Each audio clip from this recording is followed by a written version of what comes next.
Hello, I'm Natasha Hussein, and this is Newsfeed, your dose of what people are talking about online. Every day, women navigate a world where their personal safety has to be one of their top priorities.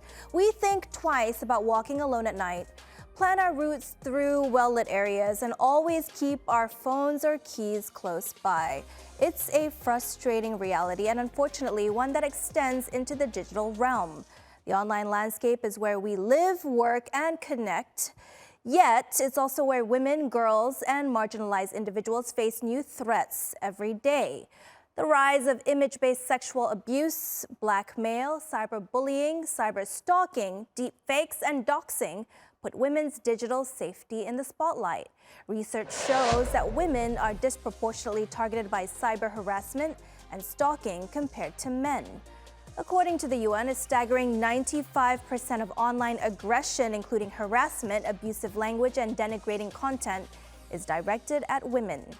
Women involved in politics, journalism, activism, and sports are especially more vulnerable to online harm. But laws and regulations have been slow to catch up, with only 30% of countries worldwide offering legal protections against cyber harassment.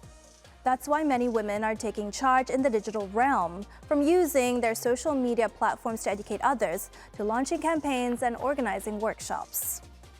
We never want to give cyberbullies any power. Let's say somebody keeps sending you really awful messages. I mean, mean messages. How do we respond? Never respond to a cyberbully, okay?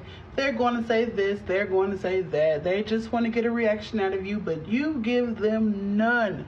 Document everything. Take screenshots of everything. Keep everything. Tell as many of your close friends and family members as you can. Let them know about the situation. Never ever post in real time. Never post photos of the front of your house. You never want anybody to be able to see your address or even know what your house looks like. Always try to avoid sharing precise information that tells them when they can find you at any given point in time. For instance, I love my 8 a.m. Orange Theory class on Tuesdays. Simply turn off location services for whatever camera app that you use, whether it's Android or iPhone. Remove meta tagging from photos. Reach out to your local law enforcement agency. One woman that's been advocating online is Aisha Sarawi, who joins us now from Pakistan's capital, Islamabad. She's the co-founder of an NGO, the Women's Advancement Hub, and the author of 2 books on feminism. Now, Aisha, thanks for joining us today. Now, why are women disproportionately targeted online? Natasha, I think it starts with culture. It's quite obvious that in certain societies, women are just not welcome and they're not belonging in certain spheres. The internet is just a reflection of the same misogyny we see in actual society. You spoke about how women have to watch where they're going, how close their keys are to themselves, basically, essentially planning their exits in a very difficult situation where they will be harmed and where there will be violence with no recourse to justice.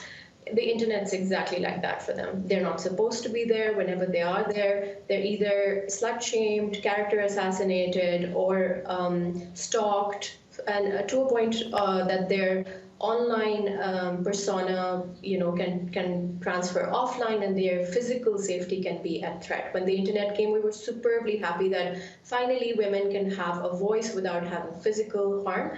But unfortunately, it's not given us that because all the violence and all the harm has been, unfortunately, transferred online.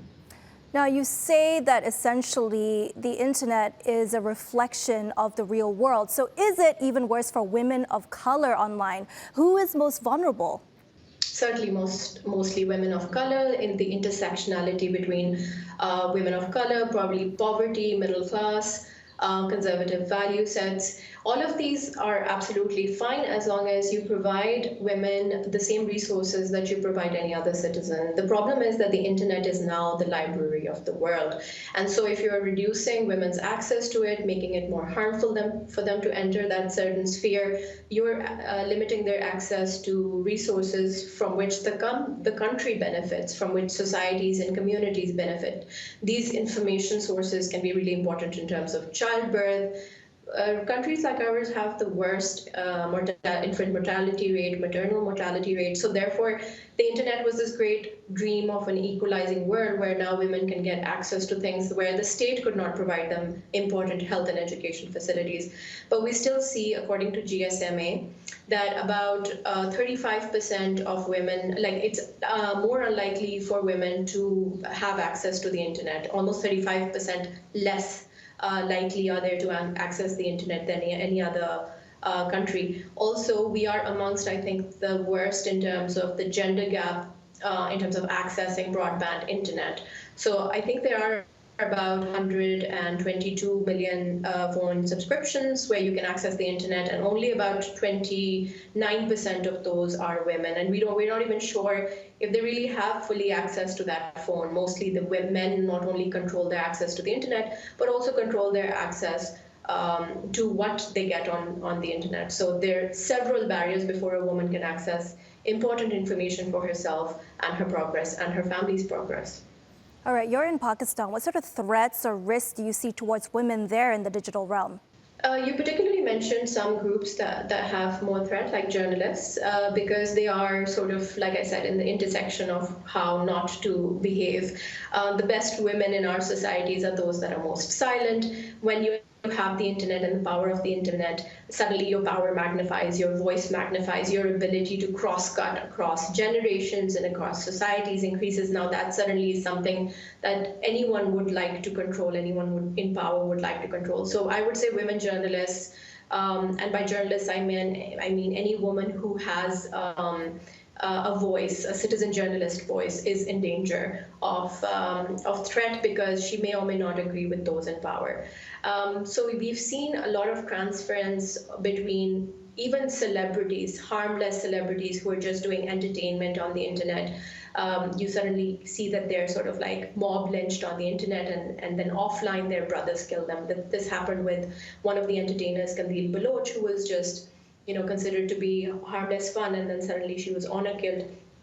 So, Natasha, what happens is that your entire society just gets reflected on the internet, and laws such as the Prevention of Electronics Crime Act is supposed to protect women from hate crime, from honor codes such as this, but has not been able to do so. According to the Digital Rights Foundation, I believe a couple of years ago, 44% of women online in Pakistan faced very severe harassment to a point that they wanted to exit and go quiet. What sort of initiatives have you spearheaded or been part of in Pakistan to help with digital safety awareness there? I think there's a big intersection between peace building and women. So with a couple of developing agencies in my organization, Women's Advancement Hub, we just asked them what is peace to women. And what we saw that women in Balochistan had a very important safety concern of the men in their family. Women in Sindh cared about things like water. Women in Punjab cared about access to education. And so suddenly the internet not only allows women to speak, but also gives the state important information about what part of their citizenry they should be serving, because that's what they do with our taxpayer money, or that's what they should be doing with our taxpayer money. So it goes both ways. I think that there's a great benefit to service sectors in the government and in NGOs that can get information on what women want and what they're looking for. But essentially, they want safety. So the first barrier that I think should be removed is letting them know that they belong, in the realm of the internet, in the realm of the new age, as much as anyone else does, and punishing those who actually harass them very severely with a zero tolerance policy. I think that would really send a clear message to women that that not only are they allowed to remove the permission culture, but that they're a very important part of the economy. We see a lot of e-commerce being boosted because of women on the internet. And we've seen this in Bangladesh, where when women are empowered, not just in society, but through the digital age, the countries get richer, the societies get richer. Well, another aspect of this is algorithms. Now, they've been fueling a new wave of misogyny online. How can we combat this? Yeah, it's called the weapons of math destruction, where You have the incel groups that absolutely hate on women, and this is no exaggeration. There's a war on women. Started from the Gamergate community, where they just felt women should not be creating anything that the internet has. So I think the biggest threat to people who believe in a man's world is that the women will create the tools where they will be written out of. And I really hope as more and more brown women, women of South Asian descent, and Black women particularly enter the world of STEM, and technology and computer science, etc., they will be formulating a world that is inclusive and including everybody, including men, because that is what feminism is. It is inclusion, it's not exclusion, and it includes things like climate change, poverty, all the big problems of the world are what we stand for, including. And so hopefully when more women enter those positions of algorithm creation rather than being victims of algorithm and just watching cat videos on Instagram, which I'm guilty of doing, I think we will see a real change. All right, so obviously we need more women in tech. That's what a lot of people in the industry are also saying. Are there enough protections in place right now? Certainly not. Certainly not. If something happens on the internet, the whole thing about doxing or harassment of women is unfortunately not controlled at all, although there has been some progress. And the reason for that is because the same people who create discrimination in society and in culture are the ones that are part of departments such as the FIA that is supposed to control internet harassment, because they feel what were these women doing on the internet in the first place, what were they wearing, what was their profile picture, how did they call attention to themselves. And so therefore there's a lot of victim blaming in the mentality of the people who are supposed to safeguard and protect the women. So I think we have a very long way to go, and it starts with leadership. I think now that in Punjab we have a woman chief minister, hopefully there are more and more women in power. We just don't want them to be tokens. We want them to essentially model good behavior on the internet and not stand for any harassment across party lines, across bureaucracy, across different avenues. And mostly my dream is to just see the Pakistani woman, the rural, underreached, underserved or unserved Pakistani woman have a voice on the internet, so that we can create a world for them, because they're the ones that are propping up this country.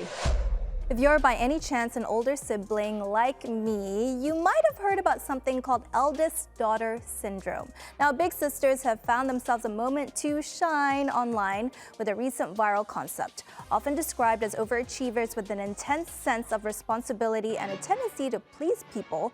Though, to be honest, I don't think I share many of those traits. This very unofficial diagnosis has given way to endless discussions and memes.